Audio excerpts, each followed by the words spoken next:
Welcome back to Living 808. Today we're talking about raising awareness about the importance of limu to Hawaii's culture. Yeah, many believe that limu are underutilized and underappreciated, but the DLNR is working to change that. John joins us with how.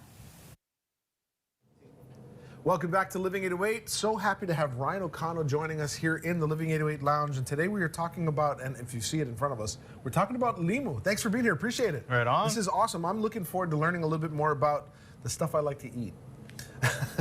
And I'm sure that some of our viewers want to learn about the different limu. But tell us a little about yourself and what you do.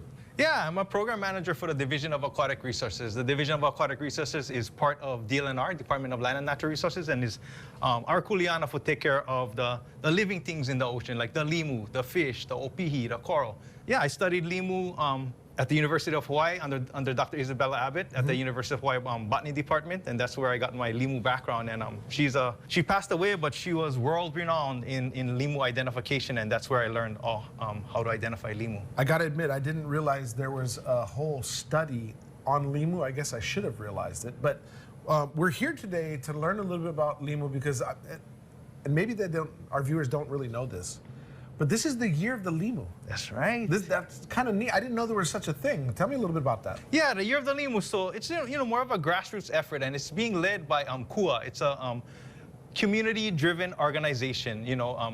Trying to help out communities to live the way they want to live in tight-knit fashion with the natural resources such as limu. So for the year of the limu, we recognize that limu is very important, but we also sense that in Hawaii, it's undervalued, underappreciated. So for the year of the limu, what we're trying to do is promote it to increase the value so people know about it and people can start using it more and recognize it as a resource, an important resource to Hawaii. Perfect. Let's go ahead and promote it. Why is limu so important? Limu, first off, we eat it. Limu is very important because we eat it. And it's not only, traditional Hawaiians, they know the limu the best and they used to eat the limus over here. But, like the Asians, they come in and we eat limu too. So, it's important for food, but it's super nutritious, you know what I mean? It gives you those vitamins and nutrients and minerals that we need that you cannot find in other stuff. And in addition to that, limu is culturally important. It's used in ceremonies. Some of the limu is used to make lei, for hula dancing. And on top of that, I did not know that. Yeah. That's awesome. They make limus for, certain songs about the limu. They can make the limu lei, And another thing why it's important is it's used in many different ways. It's evolved its use. Some people there's bad limu, we call it alien limu, and they harvest it, and people use it to make fertilizer. Okay. Some people, they press the limu.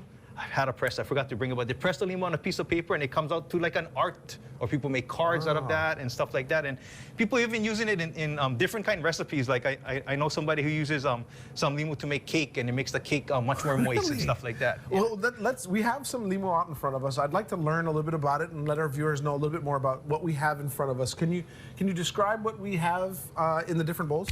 Yeah, over here we have lepe ahina. So most of these limus I got from Ewa, the Moku of Ewa side, but some of the limus we grow at our station in Sand Island. It's a fisheries research station. So this lepe ahina was cultured. And this is, it's a really delicate limu. It's called a one-day limu. And when we say one-day limu, it has a super short shelf life. So you pick them that day, you got to eat them that day. So that's bad tomorrow. Yeah, so you got to eat them today. And on the far side, we have some spices. And we have limu kohu, which is a very popular one. We also have lipe'epe'e, which is also a one-day limu. So it's not that popular because you can't market it, you know what I mean? And we also have, this one is not a spice, but this one is manauea, and it's related to ogo. And we do have some ogo here, so those are all wild collected. Okay. But this is cultured, so we have some ogo here. This is the regular one everybody has in their poke. Yeah. And this is a little bit a different one. This is hulu hulu vaina. Hulu hulu vaina grows in more brackish water.